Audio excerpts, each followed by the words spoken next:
I never imagined my husband would expose me like that, right in front of everyone. One moment I was laughing, feeling powerful, and the next my entire life was crumbling. The man who once adored me, who built a future with me, had proof of everything I tried to hide. And when he spoke those final words, I knew I had just lost everything. I thought I had it all. A loving husband, a beautiful home, and a picture-perfect life that looked just as good on Instagram as it did in reality, or so I convinced myself. I met Jake on a random Thursday night, dragged out by my best friend Brittany after another failed dating app disaster. He wasn't like the usual guys I went for, the flashy, overconfident types who spent more time flexing in mirrors than actually listening to me. No, Jake was different. He was steady, reliable. He owned a small but thriving auto repair business, built from the ground up. While other men boasted about their gym gains or their crypto portfolios, Jake talked about restoring classic cars, about working hard for what he had. And when he asked for my number, he did something that no man had done in years. He called instead of texting. Our relationship moved fast, too fast. Within a few months, he was showing up at my work with lunch, remembering the smallest details I mentioned in passing, like my obsession with those seasonal Oreos or how I preferred my coffee. He made me feel special, like I was truly cherished. And the way he looked at me, like I was the most beautiful woman in the world. But then came the cracks. Jake was disciplined with money. He had to be, running his own business. Me, not so much. I worked as a bank teller, ironic considering my own finances were a mess.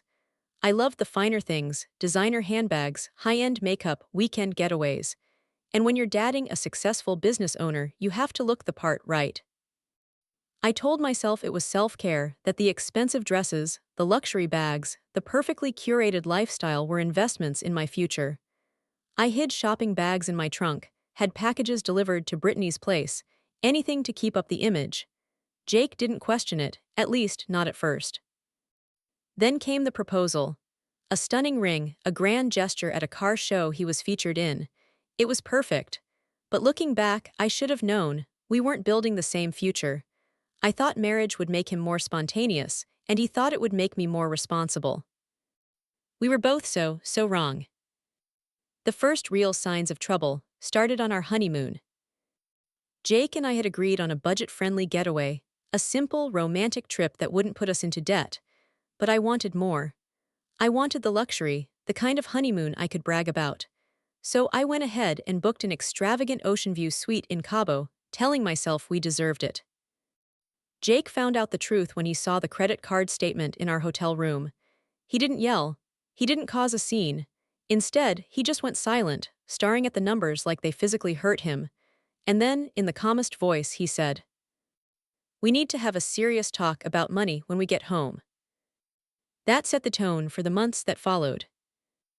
Jake became hyper-aware of our finances, checking our joint account daily, questioning every little purchase. "Do you really need another pair of heels? Didn't you just buy new makeup?" At first, I brushed it off as him being responsible, but soon it felt like he was monitoring me. Like every dollar I spent was a crime. But it wasn't just about the money. Jake started commenting on the way I dressed. If I put on a short dress for a girls' night, he'd say, "That's a little much for a married woman, don't you think?" Or if I wore a low-cut top, he'd suggest I grab a cardigan. At first, I thought it was protectiveness, maybe even a little cute. But then I noticed something else. Whenever we went out, he'd watch every man who looked at me. His jaw would clench. His body would tense up. And if a guy at a bar so much as smiled in my direction, Jake would pull me close, place his hand on my back, or kiss me, not out of love but to mark his territory. The surprise lunch visits started next. He'd show up at my office unannounced, bringing food, pretending it was a romantic gesture. But I wasn't stupid. He was checking up on me. One night I was out with Brittany and a few coworkers. Jake called 5 times. When I finally answered, frustrated, he said, "I was just worried. I drove by the restaurant and didn't see your car." We had moved to a different spot because the first place was too crowded. He had actually driven past just to check on me. That's when I started getting sneaky. I opened a new credit card in my name. I started having my packages delivered to work instead of home. If I bought something new, I'd leave it in my trunk until Jake wasn't around to bring it inside. Then came the worst part, the budgeting app. Jake installed this app on both our phones, saying it would help us stay on track. But in reality, it was his way of tracking everything I bought. Every time I made a purchase, he'd see it. So I got creative.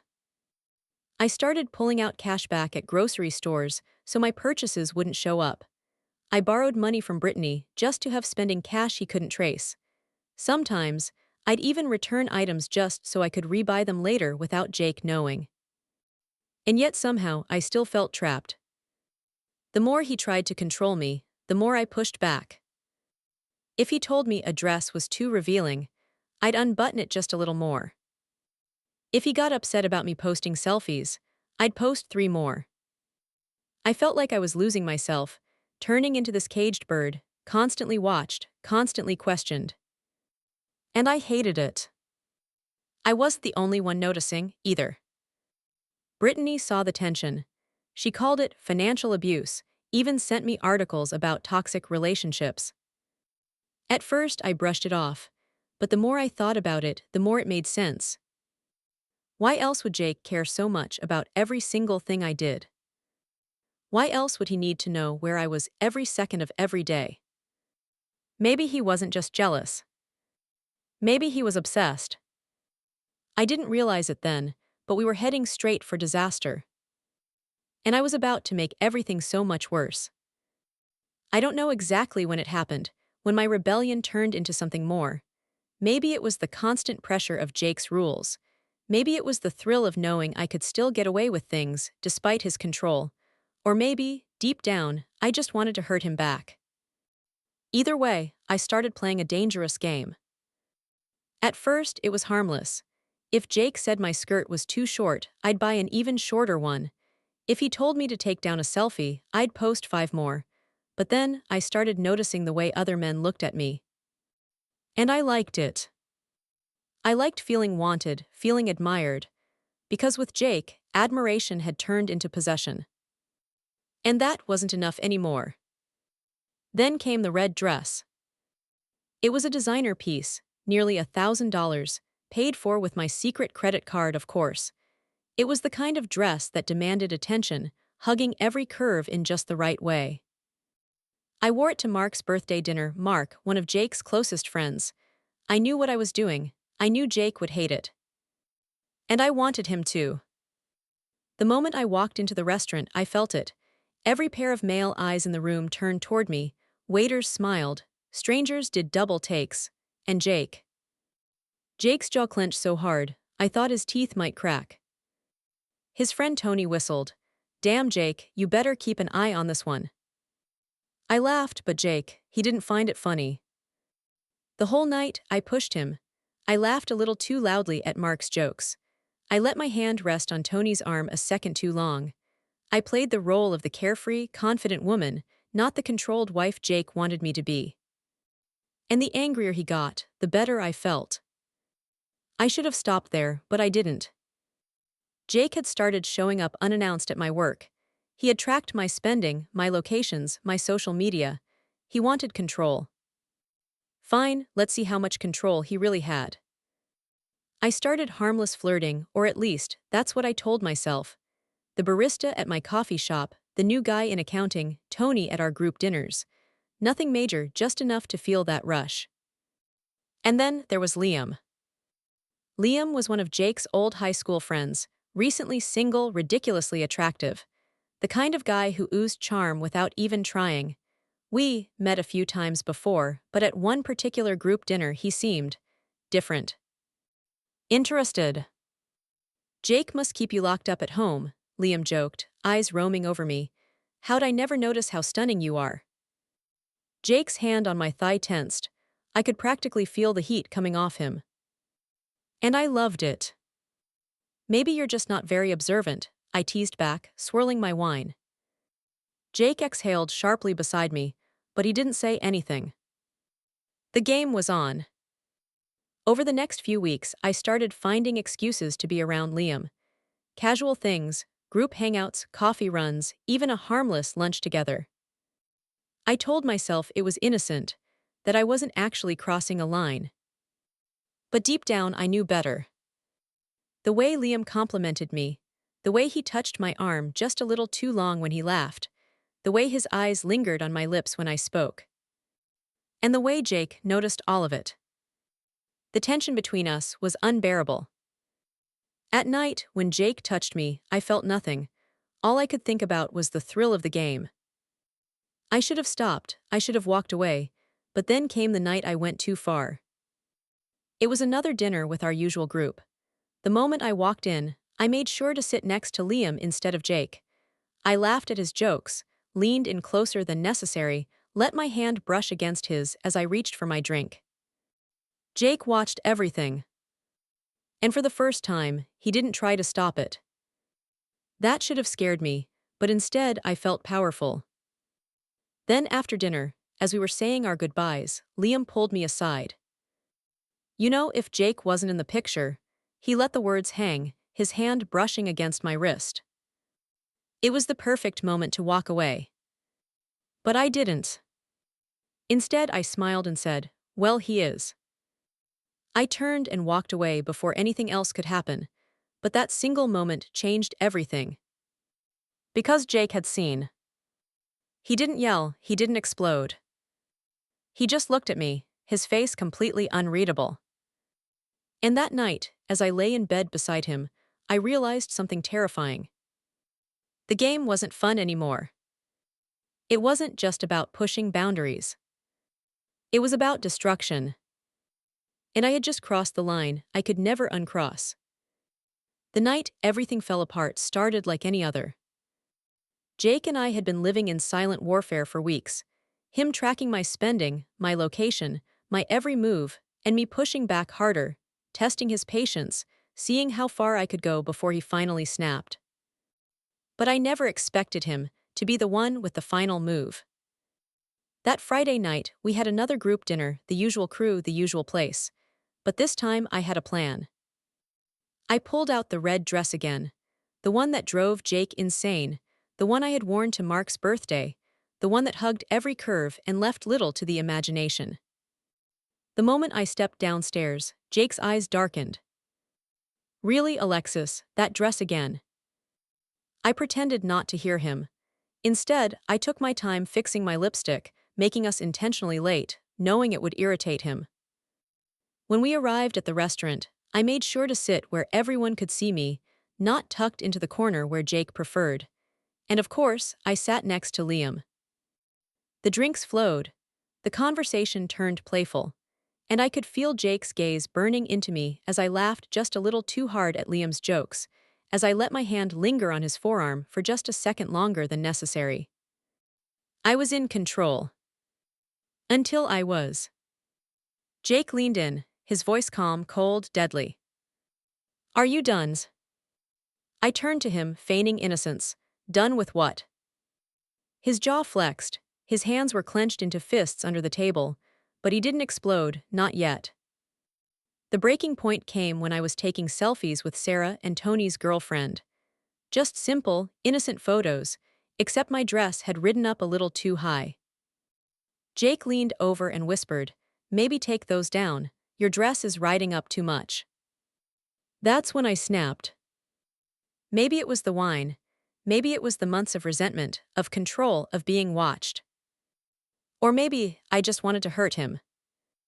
"You know what your problem is, Jake," I said loudly, making sure everyone could hear. The table went dead silent. "You're so obsessed with controlling me because you're actually turned on by other men wanting me."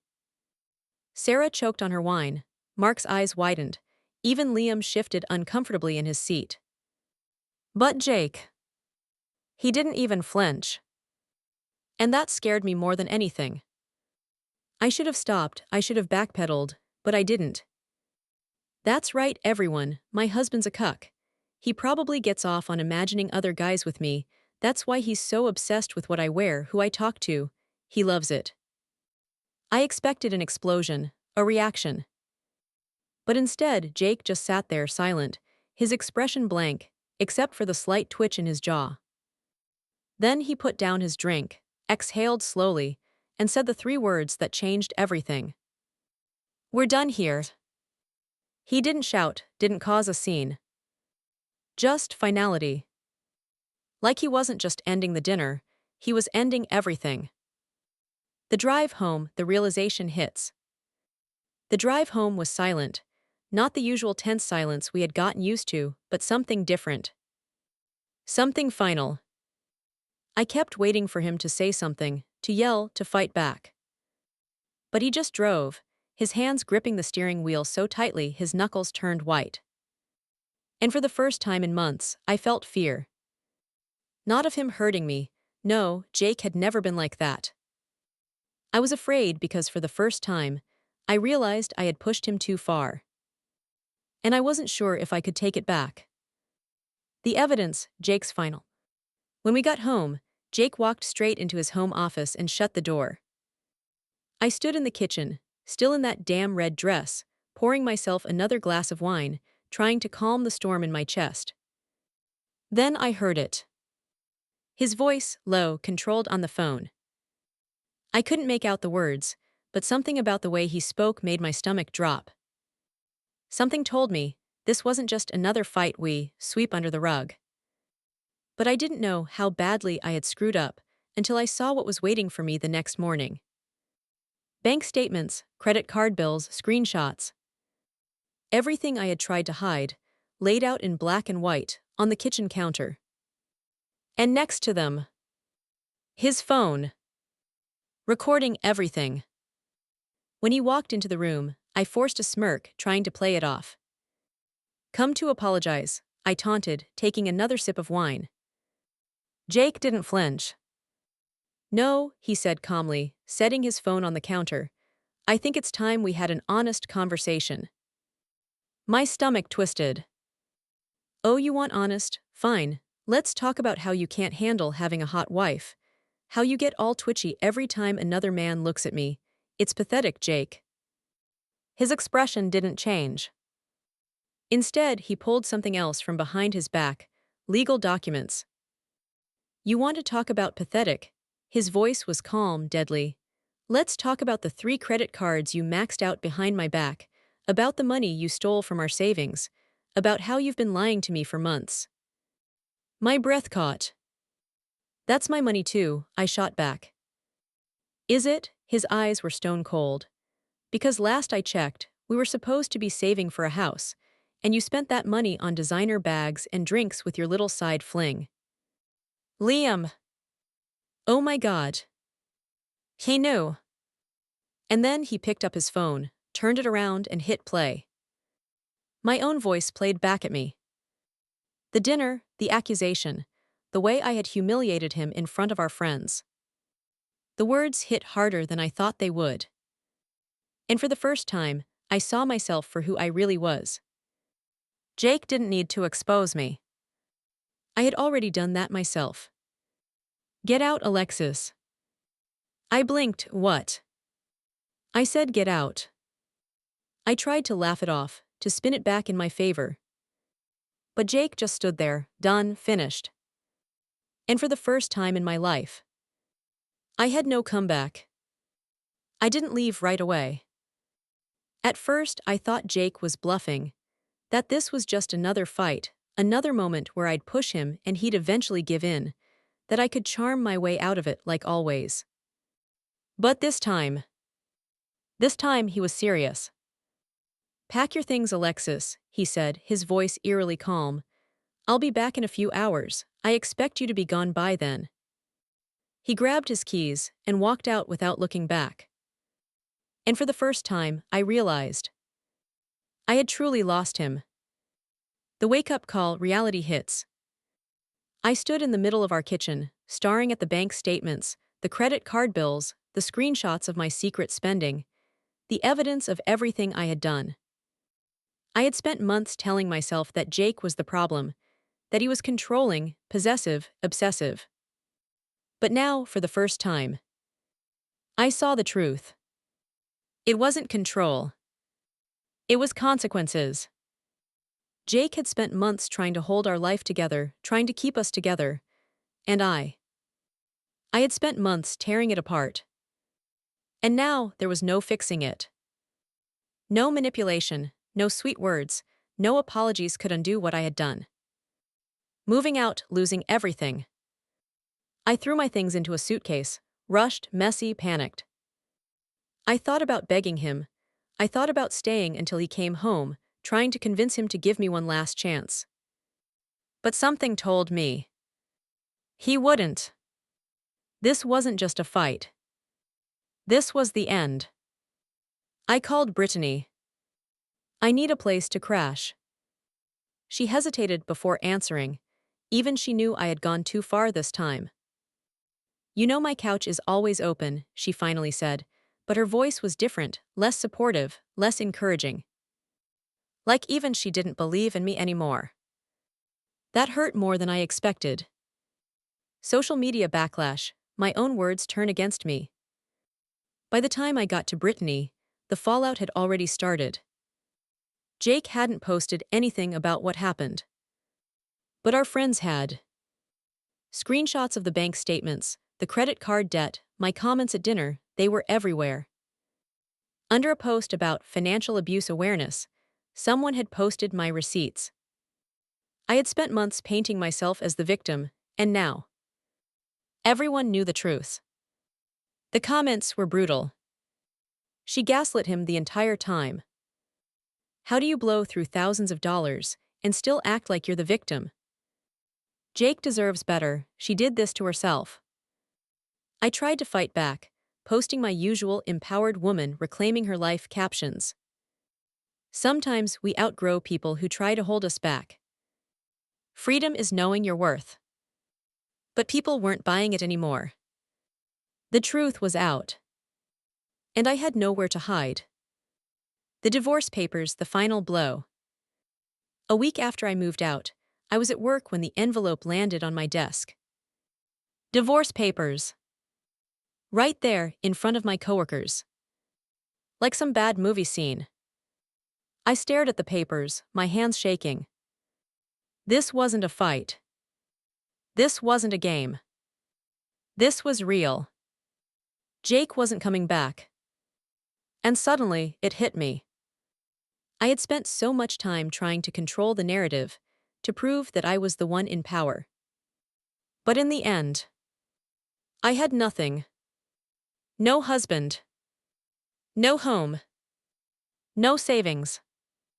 No future. Just a suitcase full of designer clothes I couldn't afford, and a mountain of debt I couldn't pay off. And Jake. He was moving on. Jake's new life watching from the outside. Jake didn't disappear. His shop was thriving. Word spread fast that he was no longer tied to a financial disaster of a wife. More people started bringing their cars to him, men who respected him, women who wanted him. And then there was Rachel. I found out through Sarah, who only responded to my texts out of pity at this point. She's a financial advisor, she had said. Helps women manage their money, seems like your total opposite, to be honest. I laughed it off, pretended it didn't sting. But the first time I saw a picture of them together, my stomach twisted. She was perfect. The kind of woman who probably never maxed out credit cards, who probably never played mind games, who Jake could actually build a life with. And the worst part. He looked happy. Happier than I had ever made him. The dog, the debt, and the illusion of moving on. I had to move back in with my parents. 32 years old, living in my childhood bedroom, drowning in debt I couldn't escape from. I did what I always did. I tried to rewrite the story. I got a dog, a French bulldog named Bentley, a purchase I couldn't afford but needed anyway. I posted cute pictures of us together, traded a ring for paws, best decision ever. I made TikToks about my empowered single life, trying to convince everyone that I was better off without Jake. But even my followers weren't buying it. Because deep down, neither was I. At night, when Bentley curled up beside me, I'd scroll through Jake's Instagram, seeing him with Rachel, seeing his life moving forward while mine stayed stuck. And I realized Jake had been right all along. I wasn't a victim. I was the problem. And the worst part. There was no one left to blame but myself. I spent so much time convincing myself that I was the victim, that Jake had been controlling, that I had been trapped, that I was just a woman reclaiming her freedom. But now, sitting in my childhood bedroom at 32 years old, drowning in debt I couldn't escape from, with nothing left but a dog I couldn't afford, I finally saw the truth. I had destroyed my own life. And Jake. He had simply walked away from the wreckage. For weeks, I tried to hold onto the illusion. I posted filtered pictures of me and Bentley, captioning them with phrases like, "Healing looks good on me. Sometimes losing everything means finding yourself." But the reality, I was a mess. Every night, I'd scroll through Jake's Instagram, seeing pictures of him at his shop, laughing with customers, standing next to Rachel, the kind of woman who never spent recklessly, who probably never played mind games, who could actually be a partner, not a liability. And with every picture, I felt something break inside me. Because he looked happy. Really, truly happy. The kind of happy I thought was boring when I had it. And I threw it away. The final wake-up call. The bankruptcy papers came a month later. The reality of what I had done hit me like a freight train. I had spent so much time blaming Jake, calling him controlling, saying he was the reason I felt trapped. But the truth, he had been the only thing keeping me from drowning. And when he finally let me go, I realized I had been dragging him down the whole time. I wasn't the strong, independent woman I pretended to be. I was selfish. I was reckless. I was the villain in my own story. And no one was coming to save me. Jake's new beginning and my end. One afternoon, I drove past Jake's shop. I told myself it was just curiosity, that I just wanted to see if he was doing okay. But the moment I saw him outside, laughing with Rachel, my heart sank. She was standing close to him, wearing something simple, a modest dress, practical shoes, a woman who didn't need extravagance to feel valuable. And Jake. He looked lighter. Like the weight of me had been lifted from his life. For the first time, I saw it clearly. I wasn't his partner. I was his burden. And letting me go. It had been the best decision he had ever made. The final lesson and my reality. I drove home, sat in my childhood bedroom, and stared at my reflection in the mirror. For the first time in years, I didn't recognize myself. Who was I without the shopping, the drama, the manipulation? I had spent so much time playing the victim, convincing myself that I was the one who had been wronged. But the truth, I had done this to myself. Jake hadn't ruined my life. I had. And no amount of Instagram posts, TikTok videos, or fake empowerment quotes could change that. Maybe one day I'd rebuild. Maybe one day I'd finally learn what it meant to be a real partner, a real adult, a real person who doesn't rely on manipulation and self-destruction to feel powerful. But until then, I had nothing. Nothing except regret. And a designer dog in a Gucci carrier that I couldn't even afford. Final thought, the bitter truth. I thought I was winning when I pushed Jake away. But in the end, he was the one who won. Because he got his freedom. And I got everything I deserved. What would you do if you lost everything because of your own mistakes? Do you think Jake was too controlling, or did Alexis deserve what she got? Let me know in the comments. If you love shocking real-life stories like this, make sure to subscribe and hit that notification bell, because trust me, you won't believe what's coming next. Until next time, be careful what you wish for.